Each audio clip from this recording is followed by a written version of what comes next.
하나님께서 주시는 말씀은 갈라디아서 6장 9절에서 10절 말씀입니다.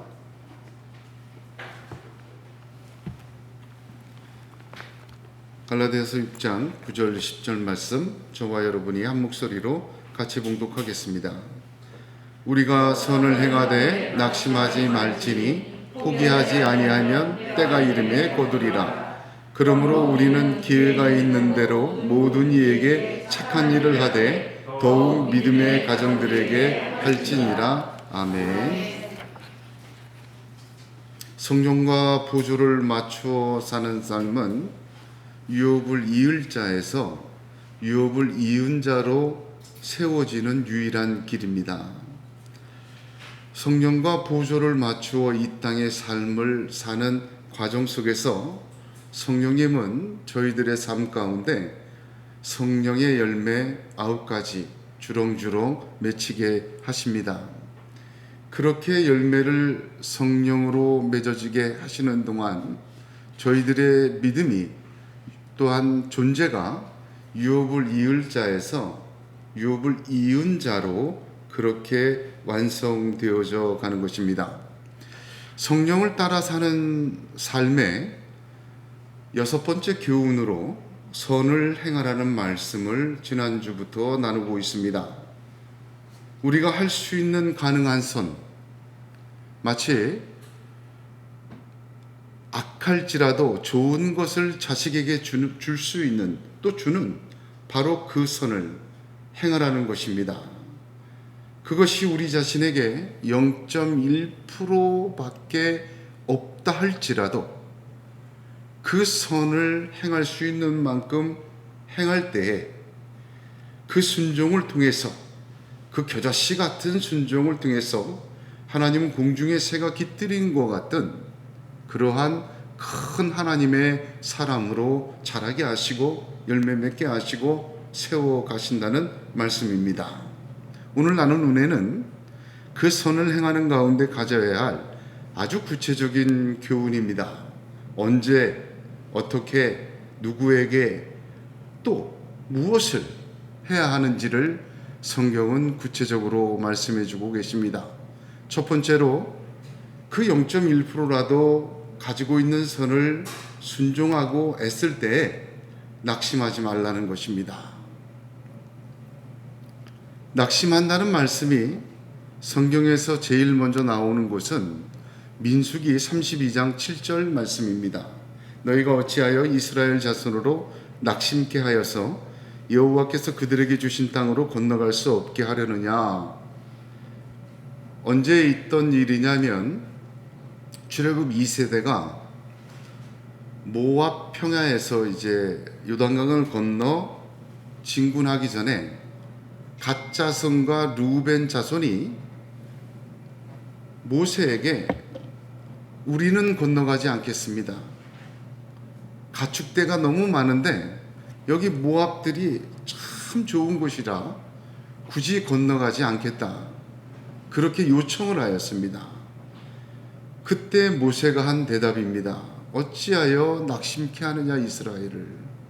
두 번째는 신명기입니다. 신명기 말씀 1장 28절에는 우리가 어디로 갈고 우리의 형제들이 우리로 낙심케 하여 말하기를 그 백성은 우리보다 장대하며 그 성읍은 크고 성곽은 하늘에 닿았으며 우리가 또 거기서 아낙 자손을 보았노라 하는도다 하기로. 이건 언제냐면 출애굽 1세대가 출애굽하고 가나안의 12정탐을 보낼 때 여호수아와 갈렙만 빼고 10정탐 모두가 들어가면 우리 모두 죽는다. 큰일 났다. 그렇게 보고한 내용으로 이스라엘이 원망하고 낙심했던 사건을 기록하고 있습니다. 이렇게 성경에는 두 낙심의 이야기가 민수기와 신명기에 처음으로 기록이 되는데 성경의 순서는 민수기 다음에 신명기이지만 역사적인 순서로 보면 신명기의 사건이 먼저입니다. 출애굽 1세대가 12정탐 보냈다가 낙심해서 광야 40년 걸었죠. 출애굽 2세대에서 루벤 갓자손이 여기가 더 좋으니까 안 가겠다고 했죠. 그러니까 가나안을 앞둔 하나님의 백성은 1세대이든 2세대이든 낙심했어요. 가나안 들어가기 직전에 낙심했습니다. 왜 낙심했습니까? 가나안의 위력 때문에 낙심했어요. 가나안보다 더 좋은 매력 때문에 낙심했습니다. 두 가지, 위력과 매력으로 가나 출애굽한 1세대, 2세대 모두 낙심하였습니다. 그것이 성경에 기록된 처음 낙심에 대한 이야기입니다. 가나안을 향해 들어가는 이스라엘 백성들에게 1세대든 2세대든 찾아왔던 이 낙심은 하나님의 나라를 향해 가는 저와 여러분에게도 찾아오는 불청객입니다. 선을 행하라 하시고는 낙심하지 말라고 제일 먼저 말씀하십니다. 본문에 낙심하다라는 단어, 이 헬라어는 에카케오라는 단어인데 왜 이 단어 제가 얘기하냐면 성경 외에는 쓰인 일이 없는, 찾아볼 수 없는 단어입니다. 오직 신약 성경에만 쓰여진 특별한 단어입니다.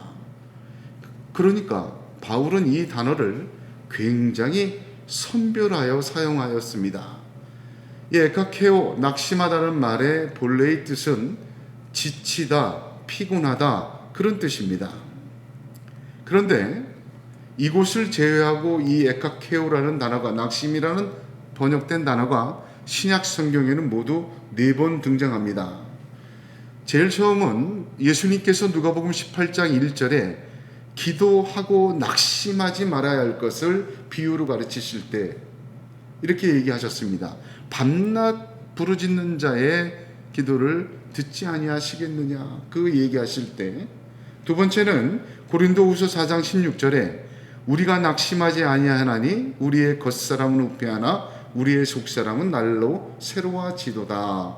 환난 당할 때 낙심하지 않는다, 이렇게 얘기하였습니다. 세 번째는 에베소서 3장 13절로 너희를 위한 나의 여러 환난에 대하여 낙심하지 말라, 역시 환난의 낙심을 이야기하였습니다.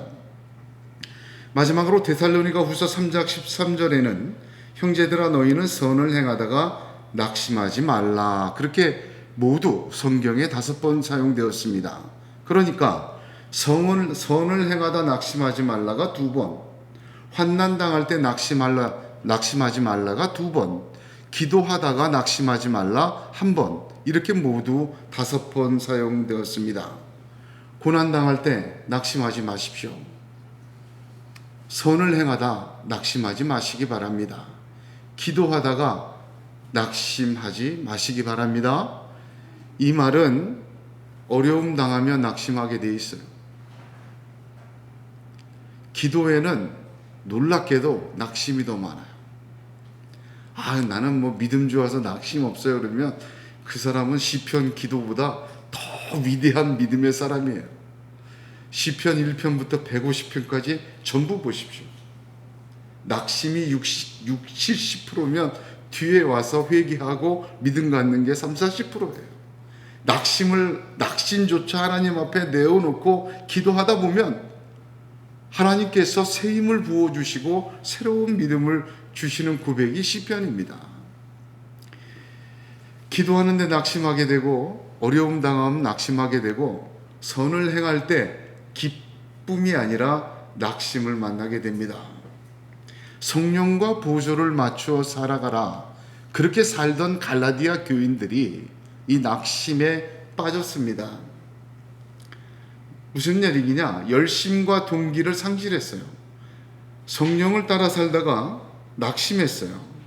여러분, 낙심하면 어떻게 됩니까? 다른 교훈에 끌리게 돼요. 실망했어. 자꾸 성령을 쫓아 사는 삶이 지치고 피곤해지고 그러다 보면 뭔가 확실한 걸 붙들려고 해요. 그때 거짓 선지자들이 말하는 게 나옵니다. 절기 지켜라, 할례해라, 다시 율법 돌아가라, 구별해서 살라. 혹해요. 은혜로 구워놓고는 성령 따라 사는 삶 낙심하기 쉬워요. 그럴 때 벌어지는 현상이 뭐예요? 바람이 나는 겨와 같이 다른 복음에 자꾸 휩쓸립니다. 점점 십자가의 복음은 사라지고 자기 자신이 무엇을 행해서 확실한 길을 내 의로 이루어보겠다는 다른 복음에 휩싸여집니다. 또 하나, 갈라디아 교회에는 이렇게 율법으로 돌아가려고 했던 사람들 있은 반면에 방종주의가 있었어요. 어떤 방종주의냐면 살던 대로 살겠다는 거예요. 뭐 은혜인데 뭘 성령 따라 산다는 것 너무 힘들어. 성령과 보조를 맞춰가는 것 견딜 수가 없어.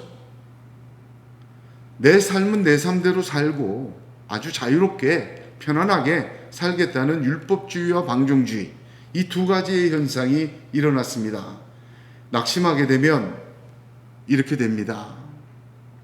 여러분, 율법주의와 방종주의가 개인의 성격 같지요? 아닙니다. 율법주의와 방종주의의 핵심은 무엇이냐?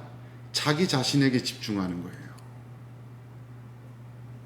성령에게 집중하고 하나님에게 집중하고 말씀에게 집중하다가 자기 자신에게 집중하다 보면 내가 좀 어떻게 해봐야 되겠다, 또는 내 삶을 이렇게 합리화시켜야 되겠다. 그러니까 낙심이라는 것은 핵심이 뭐냐? 결국 낙심은 하나님에게 집중됐던 믿음을 나 자신에게 집중시키는 것이 낙심의 핵심입니다. 그러므로 자기 자신에게 집중됨으로 다른 사람에게 관심이 없어져요. 성령의 역사에도 코웃음칩니다. 하나님 나라에 관심이 점점 사라지고 믿음 안에서 자기 나라 세우려고 애를 쓰게 됩니다. 자기 자신의 이기적이며 자기 만족적인 종교적 태도를 취하게 되고 그것이 갈라디아 교인들의 현주소였습니다. 낙심은 꼭 만나게 되지만 낙심의 결과는 이렇게 자기 자신에게 집중하게 되어서 성령과 하나님 또 다른 사람에 대한 의의를 상실하게 만드는 그런 역할을 합니다. 낙심은 없을 수 없지만 낙심한 채로 내어버려 두면 소금이 맛을 잃게 하는 것과 똑같습니다. 마태복음 5장 13절에 너희는 세상의 소금이니 소금이 만일 그 맛을 잃으면 무엇으로 짜게 하리요? 후에는 아무 쓸데없어 다만 밖에 버려져 사람에게 밟힐 뿐이니라 하였습니다. 여러분, 이 말씀이 마태복음 5장 13절에 기록되어 있는데 바로 위에 5장 1절에서 12절까지가 무슨 말씀입니까? 팔복의 말씀입니다. 심령이 가난한 자는 복이 있다. 애통하는 자가 복이 있다. 의에 줄이고 박해를 받는 자가 복이 있고 마음이 청결한 자가 복이 있다. 해놓고는 소금이 맛을 잃으면 이렇게 되는 것입니다. 왜 이렇게 기록을 하셨을까? 그 당시의 소금은 지금 우리가 먹는 소금과 같이 가루가 아니라 돌이었습니다. 그러니까 암염이죠. 그 돌덩이에 소금이 배어 있는 걸 정제 기술이 없이 그냥 캐다가 팔았어요. 그거를 물 항아리에 넣어놓고 그럼 우러나오잖아요, 소금물이. 그 물을 떠서 반죽도 하고 음식도 했었습니다. 그런데 계속 퍼쓰다 보면 그 돌에서 짠맛이 이제 사라지겠죠. 그러면 그거를 어떻게 합니까? 밖에 쓸모없어 버립니다. 거름도 될 수 없고 사람들에게 길바닥에서 밟히는 그저 돌멩이가 될 뿐입니다. 그렇습니다. 그리스도인의 맛이 무엇입니까? 팔복, 아니 이 구복의 말씀은 그리스도인의 맛입니다. 복이라는 조건 속에 그리스도인만이 가질 수 있는 9가지 맛이 그 팔복의 구복의 말씀에 들어있는 것입니다.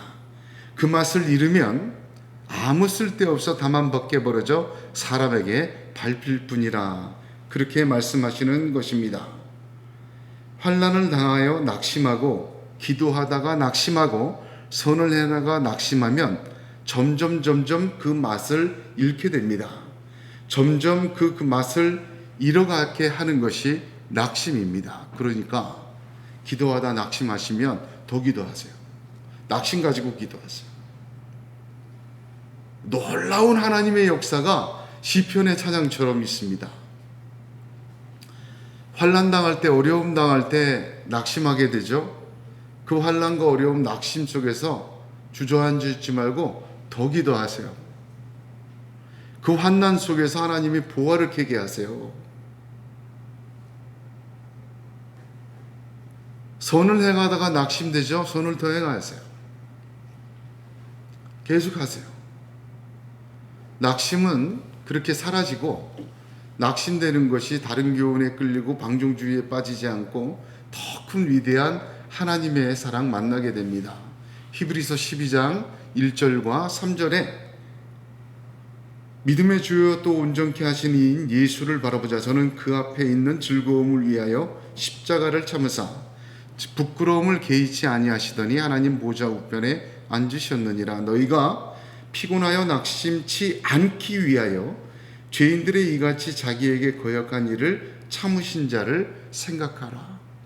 낙심하면 낙심의 자리에 주님을 생각하게 돼요. 낙심 안 되면 그 주님 못 만나요. 십자가를 참으신 주님 못 만난다. 부끄러움을 개의치 아니하신 주님 못 만나요. 저와 여러분에게 낙심은 그런 부끄러움을 개의치 않으시고 온전케 하시는 예수, 또한 자기에게 거역한 일을 참으신 예수를 만나는 기회가 되시기를 주의 이름으로 축복합니다. 낭만과 좌절은요, 좌절한 예수, 그걸 참아내신 예수, 그 주님을 만나는 아주 귀한 기회예요. 낭만 안 하면 못 만나요. 제가 개척하고 14년째잖아요. 개척 안 했으면 절대로 이 하나님 못 만났다는 부분이 참 많아요.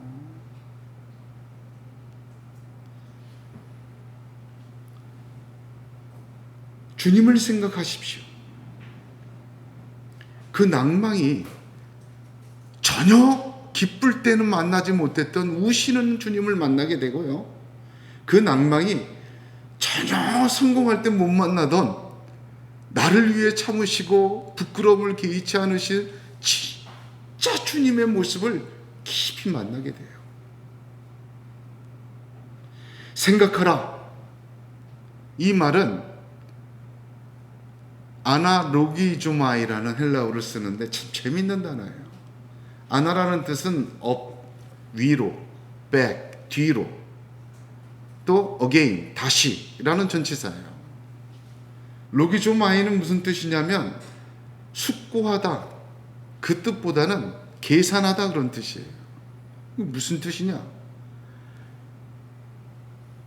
낙심치 않기 위하여 위로 반복해서 다시 주님을 계산하듯이 묵상하고 붙들라는 말이에요. 낭망 안 하면 이렇게 못 붙들어요. 정말 그렇습니다. 성령만 충만하면 이거 못 붙들어요.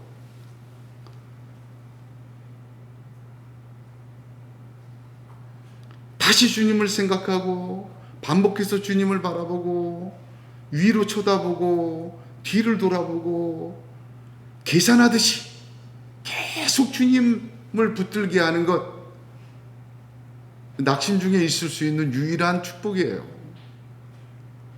두 번째는 포기하지 말라라는 말씀입니다. 원문을 보면 단순하게 포기하는 것이 아니라 피곤하여 녹초가 되어 포기하는 것, 한마디로 기브업하는 거예요. 더 이상 어떨 수가 없다. 이제. 완전히 기진맥진한다. 그런 뜻입니다. 예수님께서 이 단어를 2번 사용하셨는데 마태복음 9장 36절에 목자 없는 양같이 고생하며 기진함이라 할 때 사용하셨어요. 목자 없는 양처럼 무리가 방황하는 것, 영적인 방황을 보고 이야기하셨습니다. 그것을 보고 불쌍히 여기셨다 하셨습니다. 마가복음 8장 3절에 내가 무리를 불쌍히 여기노라 그들이 나와 함께 있은지 이미 사흘이며 먹을 것이 없도다. 길에서 기진할까 하여 굶겨보내지 못하겠노라 하셨습니다. 4,000명을 먹이신 기적입니다. 주님은 사람들에게 진정한 목자가 없어 방황하는 것을 불쌍히 여기셨고 굶주린 무리들을 불쌍히 여기셨습니다. 주님은 우리가 포기할 수밖에 없는 녹초가 된 영적이고 육적인 상태를 불쌍히 여기십니다. 이것이 포기하지 말아야 되고 포기하지 않을 수 있는 근거입니다. 주님의 불쌍히 여기심이 나의 기진함에 있습니다.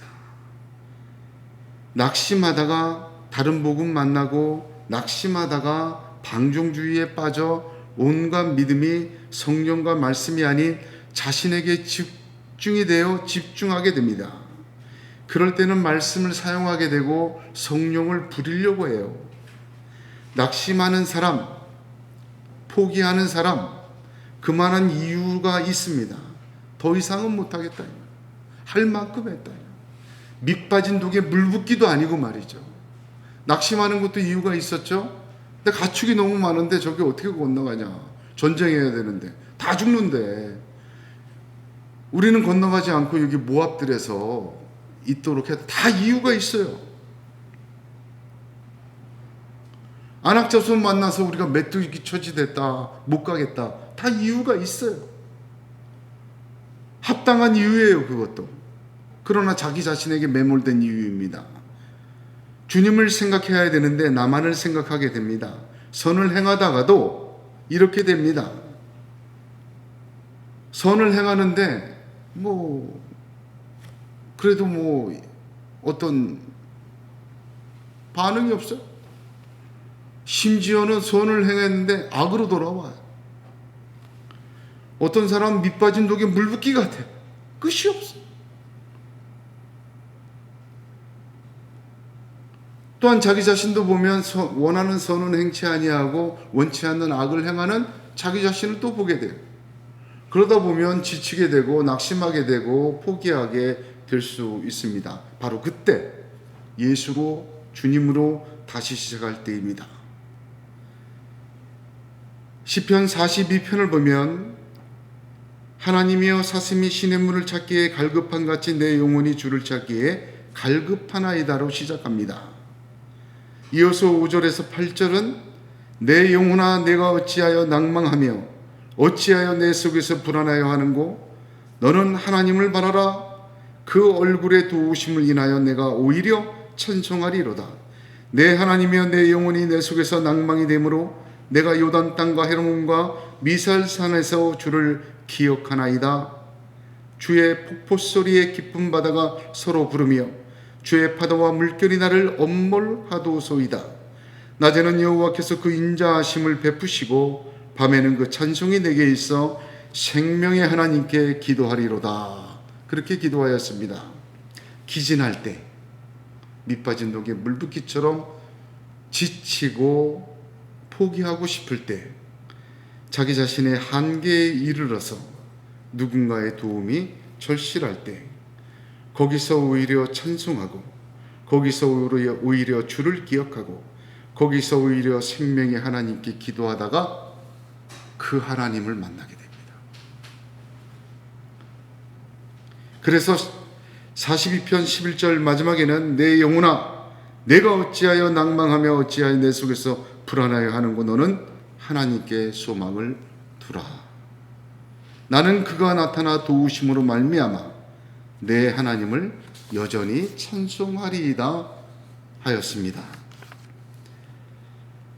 이런 기도가 저와 여러분이 선을 행하다 낙심하게 되고 지칠 때 만나는 하나님의 은혜 되기를 주님의 이름으로 축복합니다.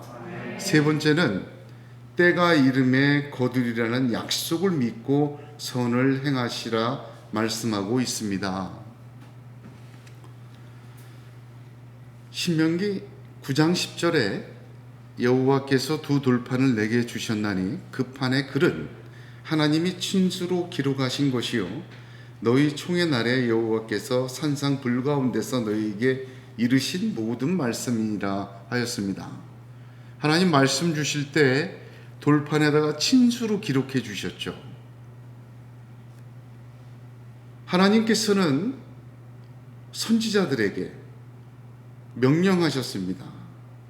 책에 기록하라. 에스겔, 다니엘, 예레미야 보면 다 있죠. 이것을 책에 기록하라 명령하십니다. 하나님은 기록된 말씀을 반드시 이루십니다. 예수님은 사도행전 13장 29절 보면 성경에 저를 가리켜 기록한 말씀을 다 응하게 한 것이라 하였습니다. 태어나실 때부터 십자가 죽으심과 부활, 다시 오심의 약속까지 모두 성경을 응하게 하려 하셨다. 그렇게 기록이 되어 있습니다. 하나님은 기록된 말씀을 이루십니다. 오늘 우리의 믿음과 소망이 이 기록된 하나님의 말씀이 되시기를 축복합니다. 성경은 선을 행하는 자에게 때가 이름에 거두리라는 기록된 말씀으로 약속 주셨습니다.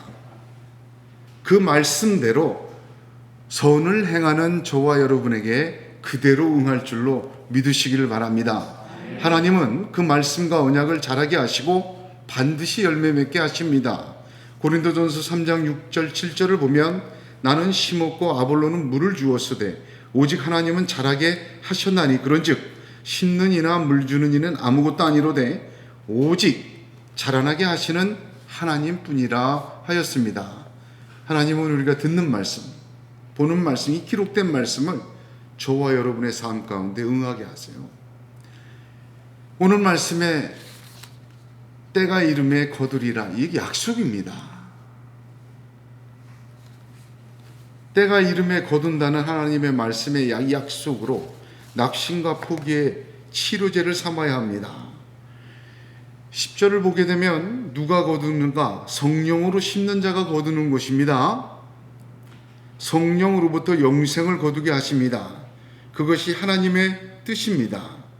지금 여기서는 선을 행하다가 우리의 존재 자체가 하나님 나라의 유업을 이을 자에서 이은 자로 열매 맺게 되고 주님 다시 오실 때 그 하나님 나라에서 심판이 있는데 그때에 알곡이 되어 하나님의 창고에 들여지며 신랑을 맞이한 다섯 처녀 잔치에 참여하는 그러한 은혜가 있는 것입니다.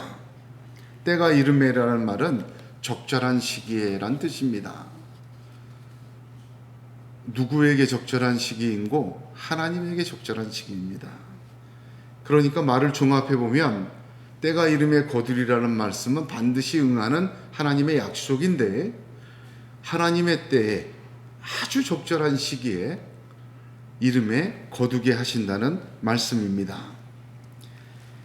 10절을 보면 그러므로 우리는 기회에 있는 대로 모든 이에게 착한 일을 하되 더욱 믿음의 가정들에게 할지니라 하였습니다. 언제 합니까? 선한 일은 기회에 있는 대로 하셔야 합니다. 이 구체적이고 아주 중요한 말씀입니다. 기회에 있는 대로, 이 기회에 있는 대로를 보면 하나님이 주신 기회를 뜻합니다. 내가 선을 행할 수 있도록 하나님이 주신 기회라는 의미입니다.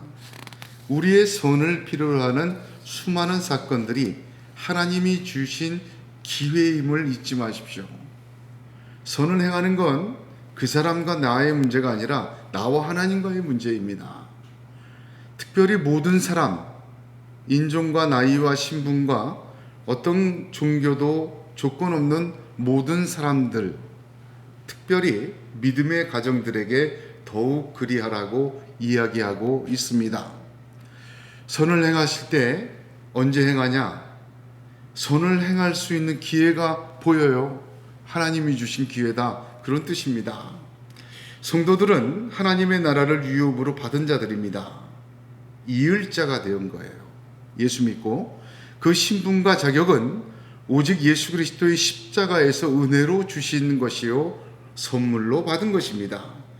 그럼에도 불구하고 이 이을 자들이 여전히 육적으로 살면 유업을 이은 자가 되지 못하는 것입니다. 성령을 따라 살아야 합니다. 유업을 이을 자가 되게 하신 것도 주님의 십자가의 은혜며 능력이며 이은 자가 되어 완성시키는 것도 성령의 역사로만 가능한 것이기 때문입니다. 그 성령과 보조를 맞추어 삶을 사는 것은 그래서 선택사항이 아니라 필수사항이에요. 이제부터 갈라디아서의 결론입니다. 이제부터 성령을 따라 사십시오. 성령과 보조를 맞추어 따라 살 때 하나님의 능력이 그 사람과 그 사람의 인생과 가정에 역사하셔서 내가 은혜로 구원받은 것처럼 그 은혜로 하늘나라 생명책의 이은 자로 기록이 되어지는 것입니다. 그때 우리는 6가지 문제를 당합니다. 6장 1절부터 차례대로 보았습니다. 범죄함을 만나게 되고 자긍하며 울무에 빠질 수 있으며 스스로 속일 수 있으며 함께 하라는 적극적인 명령, 속지 말라는 적극적인 명령을 주십니다. 오늘 마지막으로 선을 행하라는 말씀으로 그 교훈을 하나님은 마무리하십니다. 낙심하지 말고 포기하지 말고 때가 이름에 거두리라는 약속을 믿고 선을 행하는 가운데 하나님은 우리를 유업 이은 자로 세우십니다.